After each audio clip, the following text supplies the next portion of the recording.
Takuto was a terminally ill boy who reincarnated into the world of his favorite game after his death alongside his favorite game character. While the two of them decide to build an empire together just like they did in the game, they have no idea that Takuto has been reborn as the legendary king of ruin who will destroy the world so that it can be reborn. Takuto had been a terminally ill boy, spending most of his days immersed in a civilization-building strategy game called Eternal Nations. After clearing every possible challenge in the game, he decided to start over one final time. But as the game loaded, he quietly passed away. He felt his consciousness sink into darkness. When he opened his eyes again, he found himself seated on a stone throne in the middle of a forest. Confused by his surroundings, he tried to make sense of what had happened. Then, a familiar figure appeared before him. Takuto immediately recognized the woman. It was Atou, the sludge witch, his favorite character from Eternal Nations. He remembered how he had once played the game on the most difficult setting, choosing the kingdom of ruin and evil Mynoghra as his starting point. Though initially weak, Atou had a unique trait. She absorbed the powers of the enemies she defeated and became the strongest character by the end. Atou addressed him as her king, and Takuto wondered if this was an elaborate role-play scenario. But Atou assured him there was no need for pretense. She already knew everything about him. She knew his name and even commented that he had never touched grass in his life. She recognized him as the top-tier player who had conquered nightmare difficulty using the most challenging civilization. Takuto was astonished that she understood not only her role as a game character, but also his identity as a player. Atou explained that she remembered every game session they had together. She recalled his strategies, the words he had spoken to her through the screen, and even the more embarrassing moments when he had shown affection toward her. Despite the awkwardness, Takuto was thrilled to finally speak with his favorite character face to face. Atou expressed an even greater joy at the reunion. When Takuto asked if this was heaven and whether she had summoned him, Atou clarified that she too had been summoned. As for the location, she felt it resembled the world of Eternal Nations. She then knelt before him, gently took his hand, and declared that being together was what truly mattered. She suggested that they team up once again to build a civilization of their own. Takuto was speechless as Atou pulled him from the throne. She reminded him that they had conquered the world many times before and urged him to treat this as a fresh beginning. He liked the sound of that. He formally asked her to serve him in establishing a glorious civilization, and she gladly accepted. With dramatic flair, she pretended to be a powerful witch as she pledged her loyalty. But both of them soon blushed, realizing how cringeworthy the dialogue had been. Takuto then reminded her of the first thing they always did in Mynoghra. She nodded, saying they would become shut-ins and hide from the world.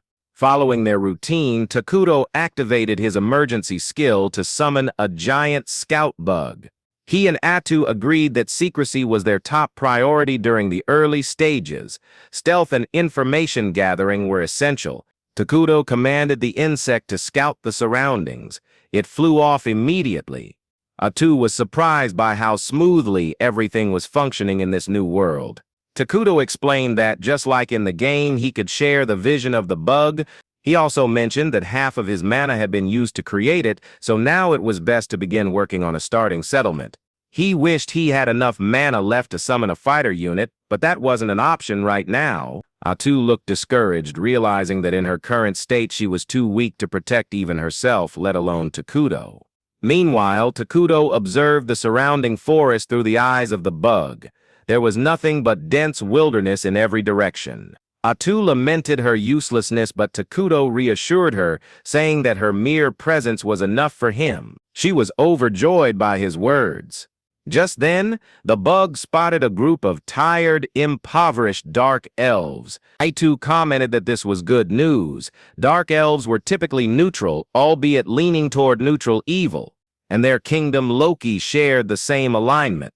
But Takuto grew concerned. If this truly was the world of Eternal Nations and another civilization was already nearby, then his own fledgling kingdom was at serious risk. Atou responded that if danger came, they would simply escape together. Takuto agreed with her plan and decided to keep watching the elves while continuing the reconnaissance. As they unexpectedly came across Takuto and Atou, both parties were equally surprised to see one another. Sensing danger, Atou silently resolved to protect her king with her life. The leader of the Dark Elves, a man named Gia, had come in search of food for his starving people.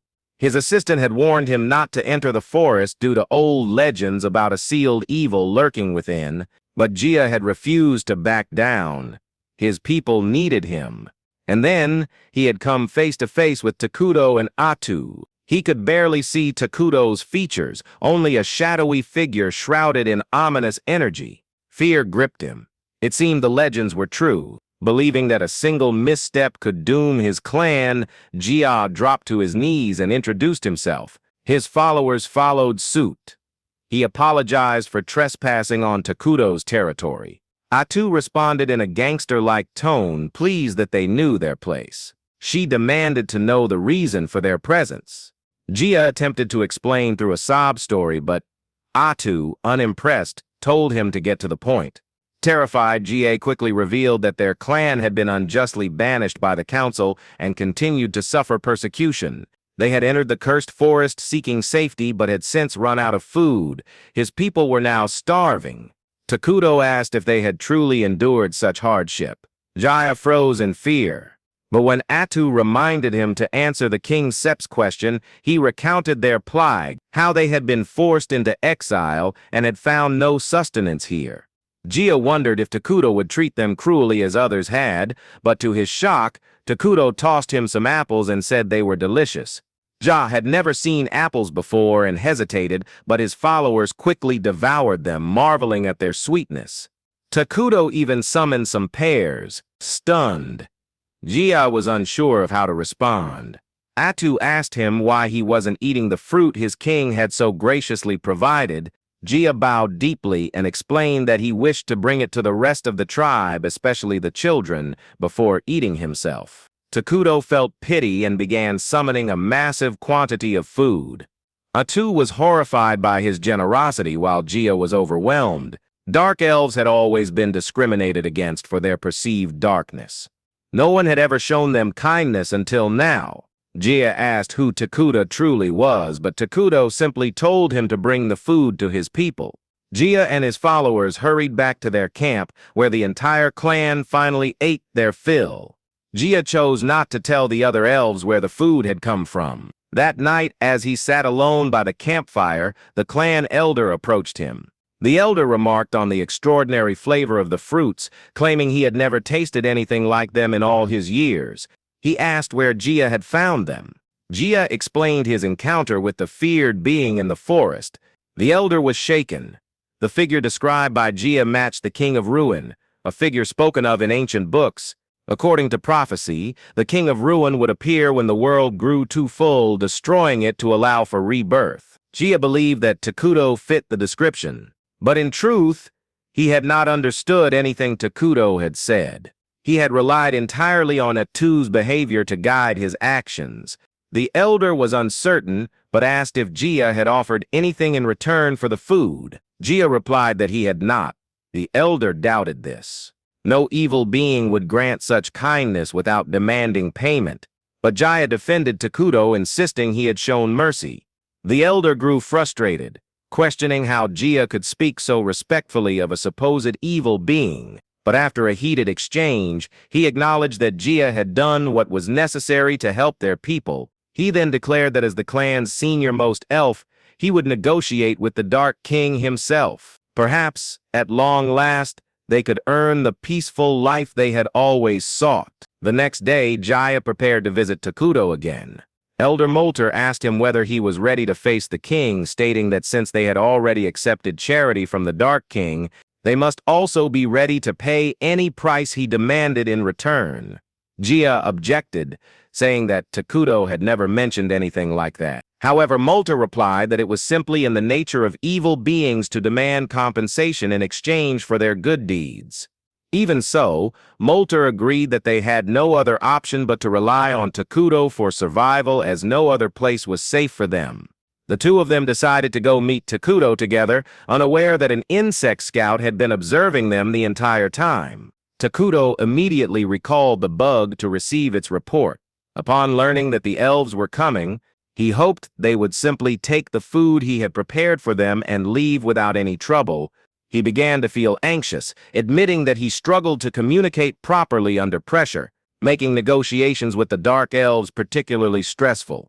Atou offered to handle it on his behalf, reasoning that this would also demonstrate that her king did not even consider the dark elves worthy of his direct attention. Shortly after, Molter and Gia arrived.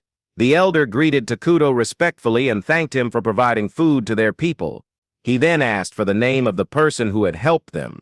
After receiving Takuto's permission, Atou introduced him as the King of Ruin. Both dark elves were stunned, their worst fears confirmed. Atou then instructed them to take the food and leave quickly, warning that it wouldn't last long. Molter responded that he wished to repay Takuto for his kindness and asked what they could offer in return. Atou dismissed the idea, stating that they likely possessed nothing that could satisfy her king. She questioned whether they had anything they even considered valuable. Molter hesitated, unable to think of anything worthwhile. Upon noticing his hesitation, Atou glared at him suspiciously and accused him of plotting something. Molter began to panic, and Takuto quickly realized that the negotiation was heading in a bad direction. He called Atou over to discuss their strategy. She became irritated, accusing him of being too lenient. She criticized the two elves for not even knowing how to negotiate, warning that they would become obstacles if they continued this way. She suggested killing them and placing their heads on spikes around the base. Takuto firmly told her to stop behaving like a certain infamous Austrian painter. He reminded her that the elves simply wished to coexist peacefully and repay his generosity. He proposed that they ask for something the elves could provide in return, rather than offering food for free, as this would foster a healthier relationship between them. Unable to counter his logic, Atou agreed. She turned back to the elves and announced that her king had decided to accept their offerings. Upon seeing the relief on Molter's face, both Takuto and Atou realized that he had assumed Takuto was a typical evil being. Atou scolded him for that assumption, but then found herself uncertain about what they should request in exchange. Takuto suddenly had an idea and instructed Ask the elves about the outside world. Molter expressed great enthusiasm at the request and vowed to share everything he had seen and heard beyond the forest. Atou then declared that once he had shared this information, he and his tribe would have to leave the forest immediately. Both Molter and Gia were shocked by the order. They pleaded to remain in the forest under Takuto's protection, but Atou warned them not to be greedy if they wished to stay alive. Gia tried to argue, but Molter silenced him, saying they had to obey the king's command. As they began to leave, Takuto suddenly felt guilty for casting them out. He quickly had another idea and told Molter and Gia that they could become his citizens. The two elves were stunned by the offer, as was Atou, who asked Takuto what he was thinking. He reminded her about the game's refugee system, which allowed different species to become citizens. He explained that dark elves, being a neutral species, could easily adapt to the evil alignment of their kingdom and coexist with the other races residing there. Atou remained doubtful, noting that species aligned with evil often clashed, but Takuto pointed out that their main species, the homunculi, looked like disassembled humans put back together poorly, making them difficult to spend time with. As soon as that image came to mind, Atou agreed without hesitation. She turned to the elves and announced that Takuto planned to build a kingdom and was willing to accept them as citizens if they pledged loyalty to him. Molter asked what becoming his citizens would entail, and Atou clarified that they would become evil beings, but assured them it was more enjoyable than they might expect. Soon after, Takuto and Atou visited the dark elf settlement, where everyone had gathered to welcome them. Terrified at the sight of Takuto, some of the weaker elves fainted. Takuto seated himself on his throne, with Atou at his side, who declared that the dark elves were now citizens of their kingdom, Mynoghra. She asked Takuto one final time if he was sure, and when he confirmed it, the elves were formally accepted into the kingdom. Atou congratulated them, telling them that their survival and safety were now guaranteed by their new king. Gia wondered aloud if that was truly all, as he didn't feel any different after supposedly becoming an evil being. Almost immediately, he regretted speaking, as a surge of intense hatred erupted within him and the others. They began to dwell on the people who had persecuted their kind and were consumed by a desire for revenge. Two of the more normal elves present were deeply concerned by this change. Seeing their distress, Takuto asked if they were all right. Gia was moved to tears, realizing that someone genuinely cared about him and his people. The dark elves began to cheer for Takuto, tears streaming down their faces, and he felt overwhelmed by the display. A few days later, Molter brought Takuto a map of the continent. Takuto collapsed as soon as he saw it. When Atou asked what was wrong, he told her to take a look herself. Their starting position on the map was abysmal. They were located on a continent dominated by two massive and powerful civilizations. One of them was the Holy Kingdom of Qualia, a nation of humans who worshipped the god Arlos and followed a rigid good alignment. The other was El-Nay, the alliance of elementals, where elves who revered nature resided, also aligned with the good side. Atou panicked, realizing that if either of these factions discovered their kingdom, they would be annihilated. She passed out beside Takuto, but he soon calmed her down, pointing out that as long as they remained hidden, they could continue growing stronger. He explained that, in the game, their main species, the homunculi, were too unintelligent to conduct meaningful research. However, now that they had the Dark Elves, they could expect better results in magical development. Not long after, the Dark Elves visited again. This time Ga brought his assistant Emily, a knowledgeable scholar with expertise in other kingdoms, promising that she could be of more help than they could. Atou praised their dedication and announced that they would be entrusted with important roles as per Takuto's wishes. First, she appointed Molter as the head of internal affairs, expressing high expectations after learning that he could use magic. Then she made Jay the head warrior of Mynoghra and tasked him with building a strong army to defend the kingdom. She gave him full authority to recruit soldiers. Gia, enthusiastic about his new position, declared that he would slay their enemies and mount their heads as trophies.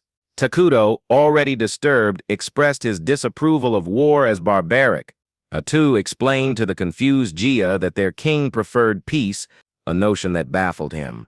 Why would the king of ruin love peace? Molter couldn't help but mock Gia, then confidently stood up and proclaimed that unlike Gia, who had only muscles and no brains, he would be far more helpful.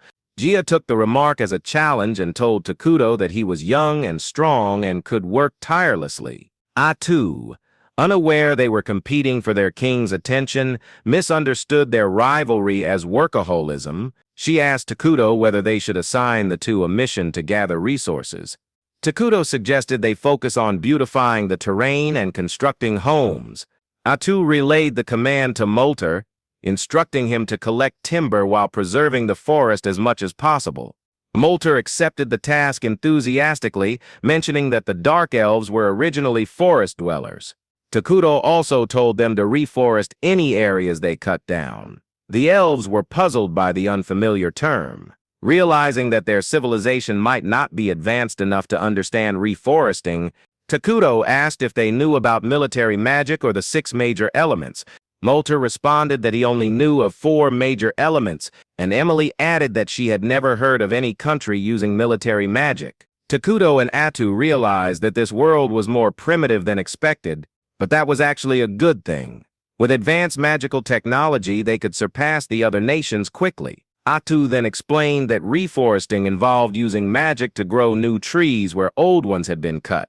The Dark Elves said they did something similar but couldn't speed up the process with magic. Atou elaborated that reforesting utilized the 6 major elements to grow trees faster, and then she falsely credited Takuto for the discovery. She continued to shower him with praise, claiming he had created the unique fruits they had eaten earlier, and mentioned grapes as her favorite. Emily agreed, saying she had planted grape seeds and that some had already sprouted. This surprised Takuto, who hadn't expected anything to grow in this world. He quickly realized that if he could create Earth's fruits with magic, he might also be able to reproduce other items. He tested his theory by creating a coin and confirmed that he could also create gunpowder and other scientific materials. With that, he understood he could rapidly advance his civilization beyond the others. But that was where the video ended. Remember to like and subscribe to the channel. Thanks for watching, and see you next time.